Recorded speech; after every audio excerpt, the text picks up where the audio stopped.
Welcome to the Foothills, a Colorado lifestyle and real estate podcast featuring mountain home real estate broker Robert Martin, who has over 25 years of experience assisting clients reach their goals and move forward.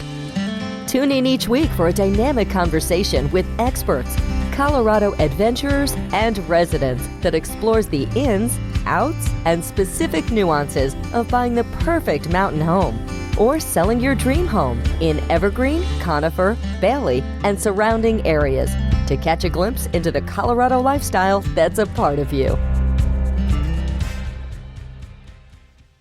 Welcome to the podcast. Today, our guest is Bryan Peterson with Bear Smart Durango. How are you doing today, Bryan? Great. Thanks, Robert. Pleasure to be on. Yeah, well, really appreciate you jumping on. I'm looking forward to the podcast. Tell me about yourself and your background. Oh, wow. I'm from Wisconsin. I was kind of thinking about this on the drive in, is like what drew me into animals. And for whatever reason, I've been enthralled and drawn to the West since I was a kid. I used to be an illustrator, and as a kid, I would draw the animals of the Rockies all the time. Was never interested in African animals and tigers and all that stuff. What really hit me was elk and moose and mountain lions and grizzlies and caribou and all that. So I ended up moving out to Colorado in 96, came out here in 94, and I worked on an advisory committee for La Plata County that dealt with human and wildlife issues. And human bear issues seemed to me to be something that was going to be an issue at some point. You said you were an illustrator, and that's kind of where your interest started with wildlife, but you're more so interested in wildlife in Colorado than anywhere else. Why do you think that was? I don't know. I think I had a subscription to National Wildlife as a kid, so I think they kind of focused on those animals, but I was always interested in the West, fur trappers, Native Americans, cowboys, the Wild West. And I think, kind of focused on the big game mammals of that time as well. Really sucked me in. That's awesome. And you ended up in Colorado in 94. That's the year my wife and I moved here. We actually moved from Madison, Wisconsin. My wife was getting a master's degree there at the UW. Nice. Yeah. I grew up south of Madison in Stoughton. Okay. Yeah, for sure. What is Bear Smart Durango, and what do you do? Yeah, I think I got cut off, but we had a really bad bear season in 2002. And I just put a bunch of people together that had any dealing with bears, and we started this community dialogue. And out of that, this educational group was formed, and that eventually turned into Bear Smart Durango, and we became a nonprofit in 2003. And we started off like so many other groups, as we started off doing education, and then we had a couple bad bear seasons and realized we needed to do something in addition. And we got the city and the county to pass bear and trash laws, and slowly added more and more programs. So we started loaning out bear cans to people. We started building the electric fences, and we started loaning out like scare devices and stuff for people that were having bears trying to break into their house. So we started a fruit cleaning program, which was super helpful. And,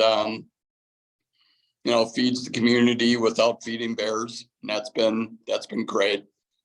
I was actually talking to a friend up in Montana last night, and we were kind of commenting about how communities work towards becoming bear smart. And I think a lot of communities, like in Boulder, and there's like 10 bear groups in Colorado that do something similar. They all kind of just by default end up doing the same things, but they do it in a way that works for their community. There was no guideline. This is how you do it. One size fits all. People just said, oh, well, this is a need. We should maybe keep bears out of trash, number one. So they deal with that. And then they move on to other things. Bears getting into fruit, bears killing chickens, bears trying to break into homes and garages. And it's just this natural process. And you talk to these groups and they're all like, yeah, we're all kind of doing the same thing. And one thing that's come out of that is there's a lot more effort on a national level for communities to work towards becoming Bear Smart. So there are now guidelines for that, and communities can actually strive towards doing that. And we started something in Colorado that we figured it made sense that there's maybe a dozen of these bear groups in various communities. Maybe it's a good idea to get together and talk and share resources, maybe help each other work towards becoming better, in reducing human bear conflict. And that's been super helpful. So there's a group in Evergreen that's part of that, and they're doing great things up there.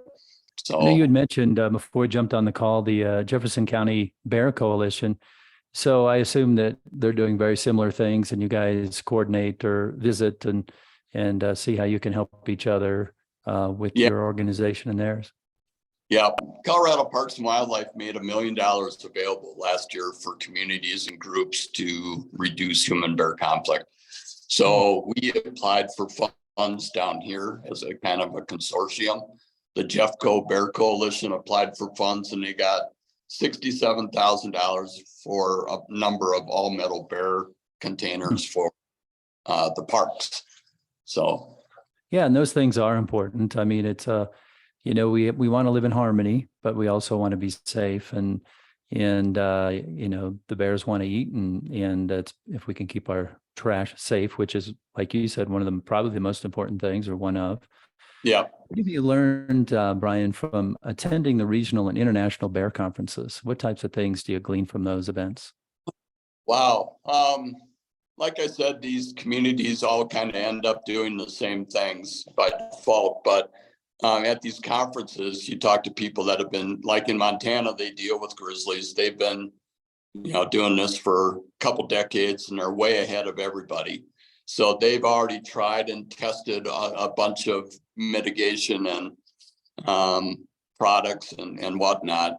And we've learned a lot from them. We just had a international human bear conflict workshop in Lake Tahoe in October. About 300 people attended, people from all over the world. There's bear issues, human bear issues in India and South America and Mexico and Europe and whatnot. So great to hear different strategies for dealing with conflict, and that a lot of what we came up with down here on our own, people have been doing elsewhere with great effect. So at one time, Bryan, we had grizzly bears in Colorado, and we haven't for many, many years. And why is that? The last one was killed in 1979 down in southeast Colorado by an elk hunter. And that was it. There's been a couple possible sightings recently. I mean, right after that, but it's been a long time since there's been a credible sighting of a grizzly. So they were like wolves in Colorado. The plains used to be littered with wolves in Colorado, and they all wiped out for food and by the egg industry and whatnot. So gotcha. Let's say that living close to black bears, what should people consider, and what are some of the overall concepts that if you're moving to the area or you're new to the area, you're not familiar with living in the habitat with bears, what are some things that people should consider? Yeah, there's kind of two groups of people, people that love seeing bears, enjoy having them around, think that's great. And then groups that, one bear in your county is too many.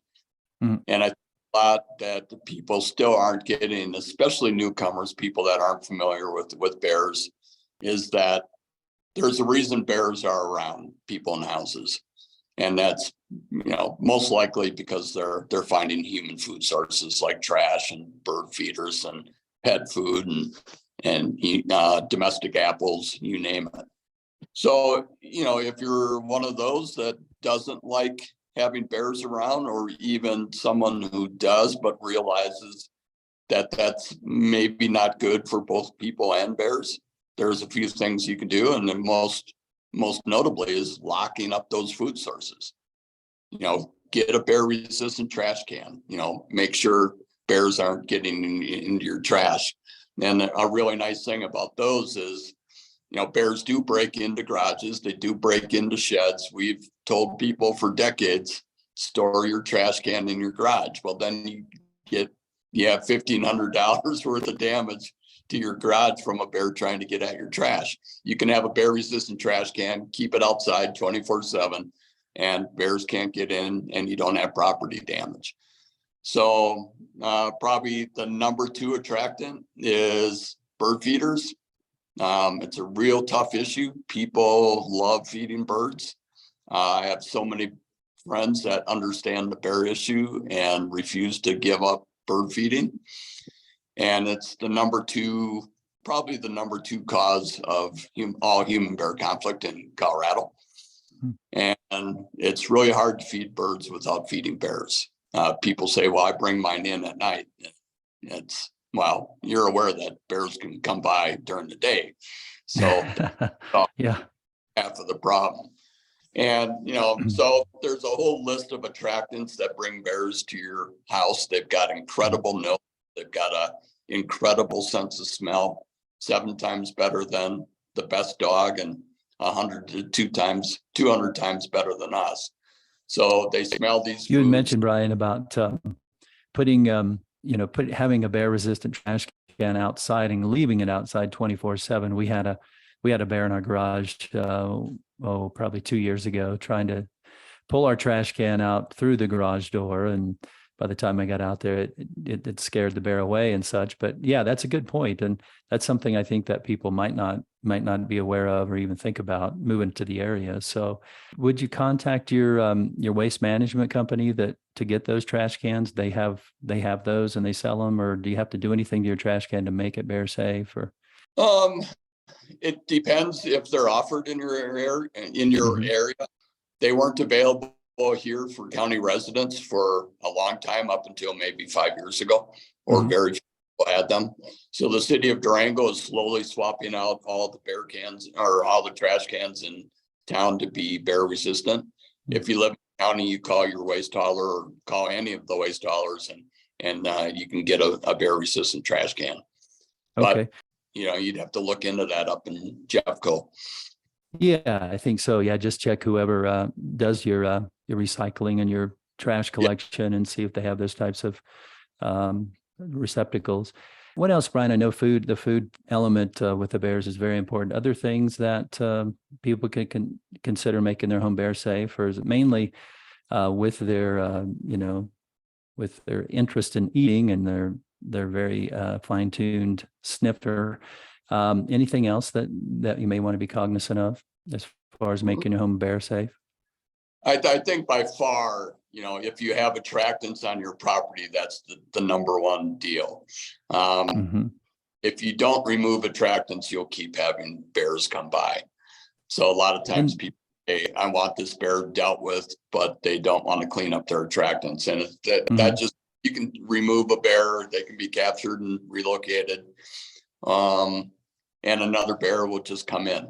So yeah, probably the number 1 factor is just getting rid of food. I'd also want to know a bit about bear behavior. I'd want to know, if you have kids, talk to them about, come up with a game plan. If a bear is in your yard, chances are nothing will happen, but there is a risk associated with having bears around people.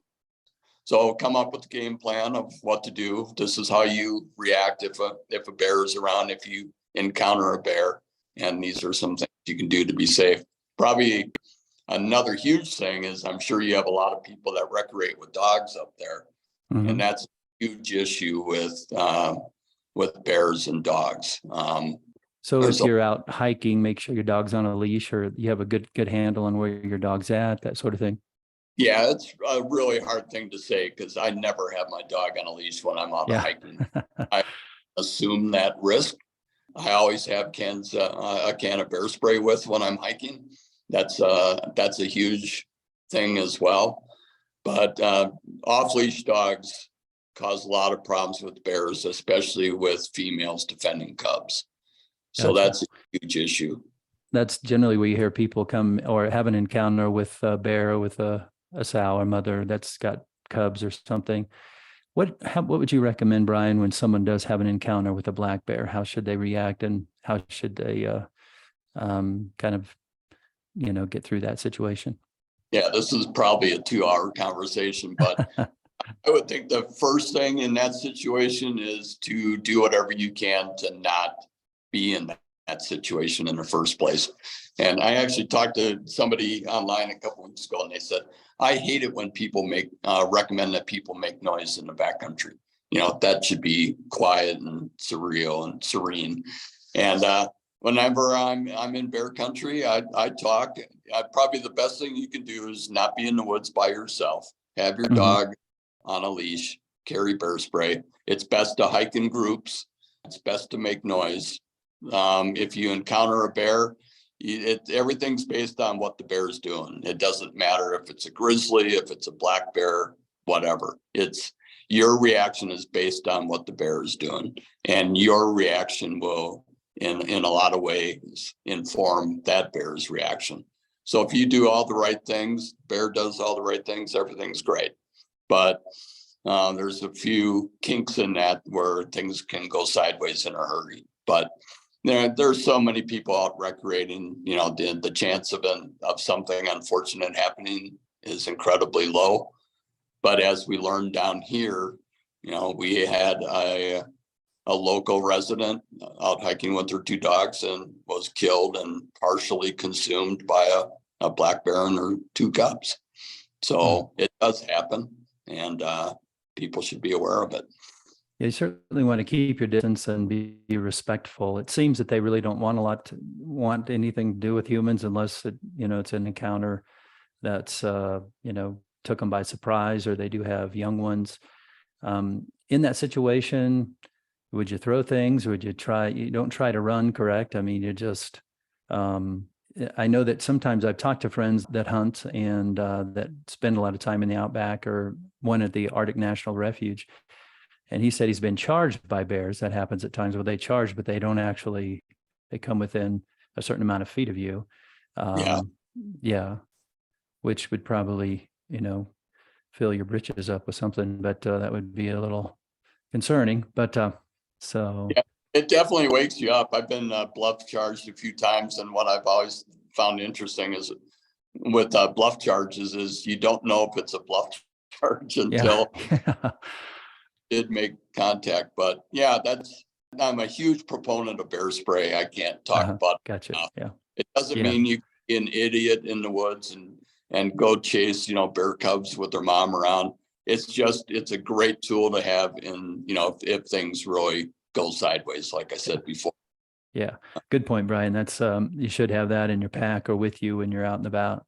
And what's also is that it's I don't think there's been research on it, but it does work on mountain lions and even, a bull elk that, you get too close to on a trail.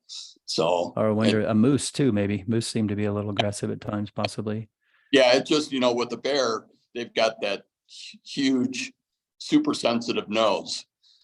When you spray it, you spray this cloud of basically red pepper, and it totally incapacitates the bear. Shuts it down. It breathes, its eyes sting.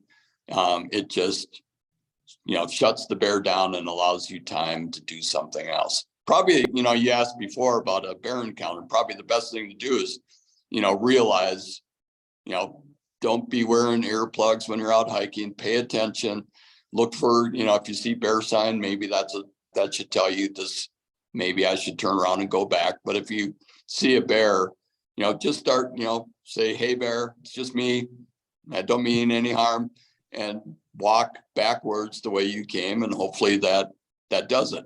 There is the odd possibility or the rare possibility that it's a predatory black bear, but that's incredibly rare. It does happen.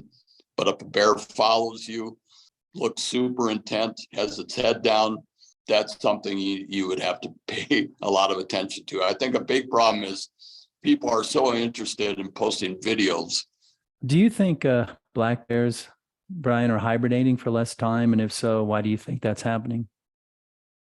Yeah, they've talked about that for a bit, and that was one of the results of the Colorado Parks and Wildlife Durango Bear Study is they saw females in dens hibernating less over the course of 6 years. Mhm. So it would make sense with climate change that that's going to be one of the results. And I can't remember the number, but bears would be spending like 40 less days in dens by 20, something like that.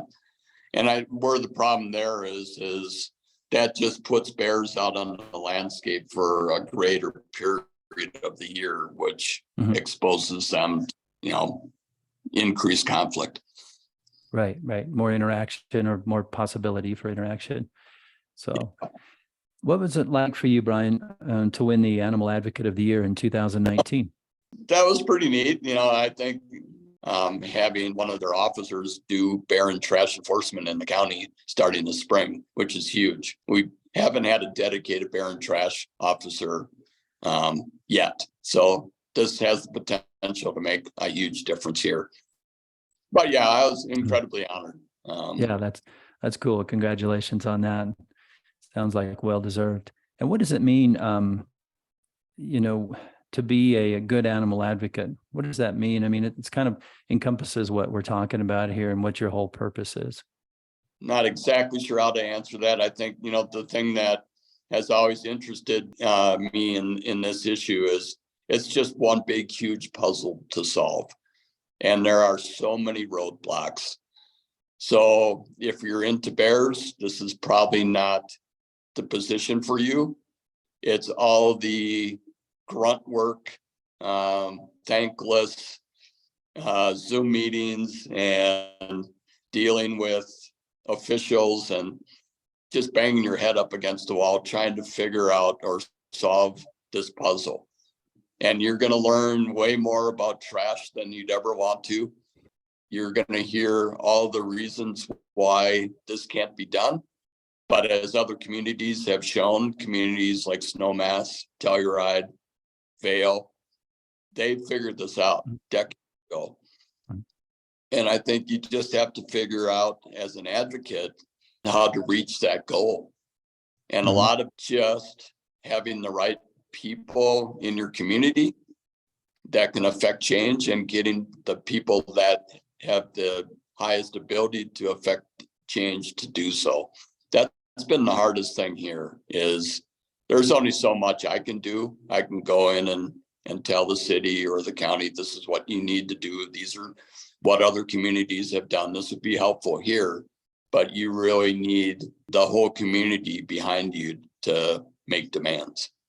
Like we'll have told when we first started that you're not going to get anything done until you have a real popular bear that a bunch of people know get euthanized or somebody gets attacked or killed by a bear. We had plenty of the first and one of the latter, and it's still hard to make progress. Yeah, you don't want that latter situation to happen, but it's so important because we do live in their natural habitat and we want to live in harmony and we want to have, a great life, a peaceful life and enjoy, where we live.